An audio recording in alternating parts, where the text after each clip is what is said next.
अस्सलाम वालेकुम, welcome back to my channel. आज मैं आपको बताऊंगी कि किस तरह क्रिस्पी गोलगप्पे घर पर तैयार किए जा सकते हैं।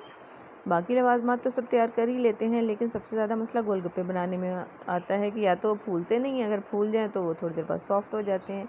तो आप देखें कि किस तरह क्रिस्पी गोलगप्पे तैयार हुए हैं। आवाज़ आप सुन सकते हैं। आप भी ये रेसिपी फॉलो करेंगे तो इंशाल्लाह ऐसे ही गोलगप्पे घर पर तैयार कर सकेंगे। सबसे पहले हम इसके लिए खट्टा पानी तैयार कर लेते हैं, जिसके लिए मैंने 2 कप ठंडा पानी लिया है, 3 टेबलस्पून इमली का पेस्ट, 1/4 टीस्पून इसमें अजवाइन है, 3/4 टीस्पून नमक है, 1 टीस्पून चाट मसाला और 1 टीस्पून ही इसमें ग्रीन चटनी है। अब हम डो तैयार कर लेते हैं गोलगप्पों के लिए। इसके लिए मैंने 1 कप सूजी ली है। इसमें 2 टेबलस्पून मैंने मैदे के शामिल किए हैं। मैयर आप बिल्कुल मेजरिंग चीज़ों से करेंगे ताकि आपकी क्वांटिटी भी बिल्कुल ठीक बने। और 1/8 टीस्पून इसमें मैंने बेकिंग सोडा ऐड किया है। नॉर्मल पानी से हम इसको गूंद लेंगे, थोड़ा थोड़ा करके पानी डालेंगे। आधा कप फ़िलहाल मैंने पानी लिया है, थोड़ा थोड़ा करके ऐड करेंगे। सूजी पे डिपेंड करता है कि कैसी आपकी सूजी है। तो मेरा इसमें आधे कप से भी कम पानी इस्तेमाल हुआ था। सॉफ्ट सी एक डो हम इसकी गूंद लेंगे। ये देखें, पहले हम इसको मिक्स कर लेंगे, फिर इसको जिस तरह आटा गूंदते हैं ना नॉर्मल, उसी तरह हम इसको गूंद लेंगे।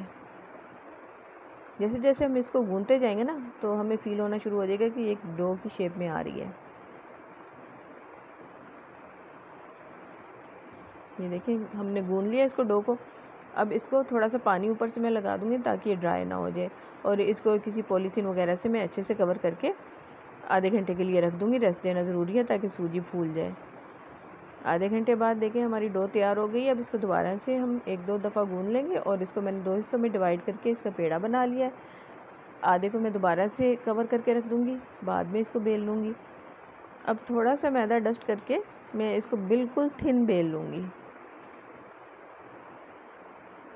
गोलगप्पे तैयार करने के लिए हमें ये ज़रूर ध्यान में रखना है कि ये मोटे नहीं होने चाहिए। देखिए, बहुत थिन सी मैंने इसकी ये रोटी बेल ली। अब राउंड कटर की मदद से हम इसको काट लेंगे। अलग अलग गोलियां बनाकर भी कर सकते हैं, लेकिन बहुत टाइम टेकिंग है वो, तो इस तरह से हम आसानी से कर सकते हैं। देखिए कितना थिन हमने इसको बेला है, इतना ही थिन आपको बेलना है। अब मैंने घी गर्म करने रख दिया था इस दौरान। अब इसकी दूसरी ट्रिक ये है कि मैं दोबारा से इसको रोल आउट कर लेती हूँ डालने से पहले। अब जैसे जैसे ये देखें धुआं निकल रहा है तकरीबन घी से, मैंने इसमें डाला है तो प्रेशर से खुद ब खुद ऊपर आएगा गोलगप्पा। आपको कोई मेहनत करने की ज़रूरत नहीं पड़ेगी। इसी तरह हम सारे गोलगप्पे फ्राई कर लेंगे। ये देखें, बहुत अच्छे से हमारे गोलगप्पे सब के सब फूलेंगे। मजाल है गोलगप्पों की कि ना फूलें। आप इस रेसिपी को ज़रूर ट्राई कीजिएगा, और रेसिपी अच्छी लगे तो लाइक और शेयर ज़रूर कीजिएगा, और चैनल को भी सब्सक्राइब कर लें। Thanks for watching. मिलते हैं नेक्स्ट वीडियो में।